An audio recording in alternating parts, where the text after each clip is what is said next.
opportunities. But thank you very much. I'm now giving the president to respond to you and talk to you. Matamela Ramaphosa, the president of the African National Congress. Amandla! Thank you very much, Mongameli.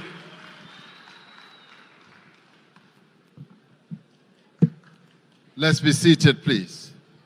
Amandla. No, that is a very weak Amandla. Amandla. Amandla. That's better.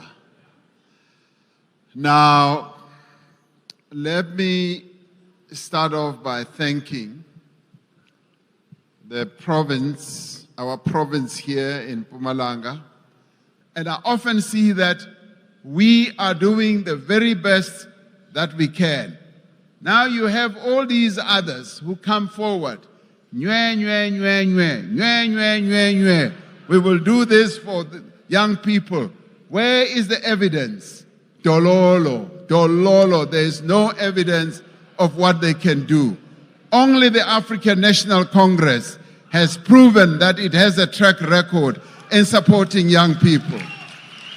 Only this ANC-led government, because day in and day out. And of course, sometimes we are held back. We are held back by budgetary constraints. Sometimes we make our own mistakes. Sometimes there are other constraints, but continuously we are going forward. Siya phambili all the time, and asizawuhlehlela emuva. We are never going to go backwards.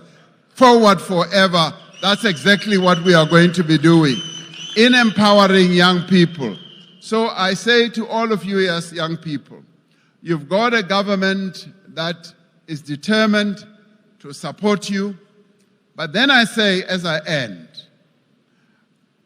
Bati ngamalimi ethu, Bati inkomo kuvuswa, your patriotism to this country, to show that you are patriotic. You are a true South African who has been given birth by this country that has shown its love so much to you, that it has opened up so many opportunities. And a country and a government that says, we will continue opening up opportunities. And bayathanda noma abathandi, they know ukuthi this government is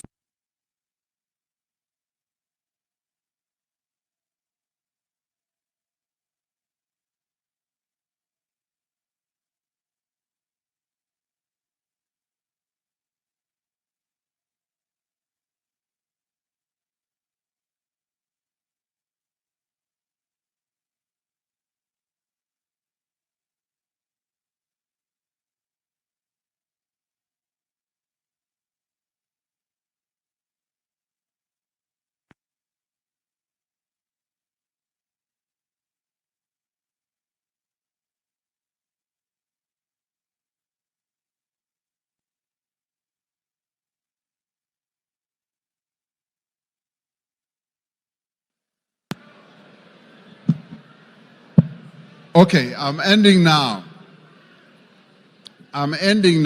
But I do want to end on another important point. As I said,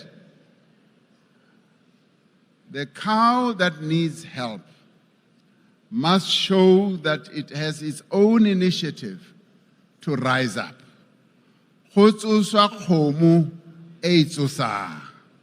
Kuvuswa inkomo ezivusayo ngokwayo.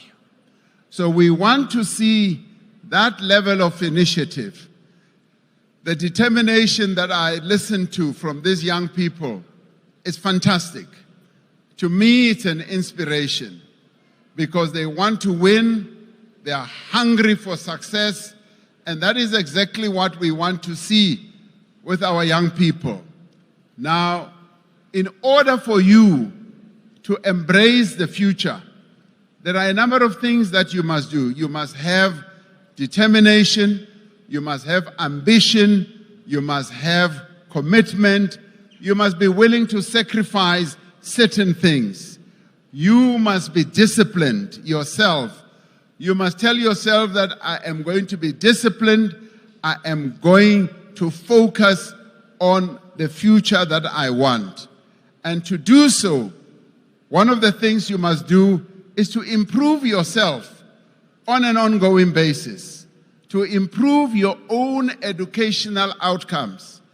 And you must embark on a lifelong learning life journey, learning something on a continuous basis. You must never say, oh, yes, I've got my diploma, I'm now a plumber, but don't move on to become an artisan. You must never say, I passed my grade 12 and saying I'm qualified now. You must keep on moving forward. The last thing I want to mention is that I want you to embrace the culture of reading. You must read.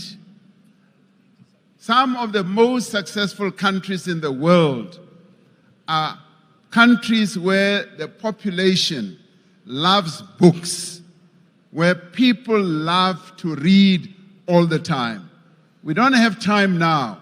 Whenever I go to either universities or places of learning, I always conduct a test. And I always ask people whether they read or not. And I always say, has any one of you read 50 books? And nobody raises their hand. And then I say 40 books, and young people especially. Nobody raises their hand. 30 books, nobody. And it finally comes down to 5. Then I'll see a few hands going up.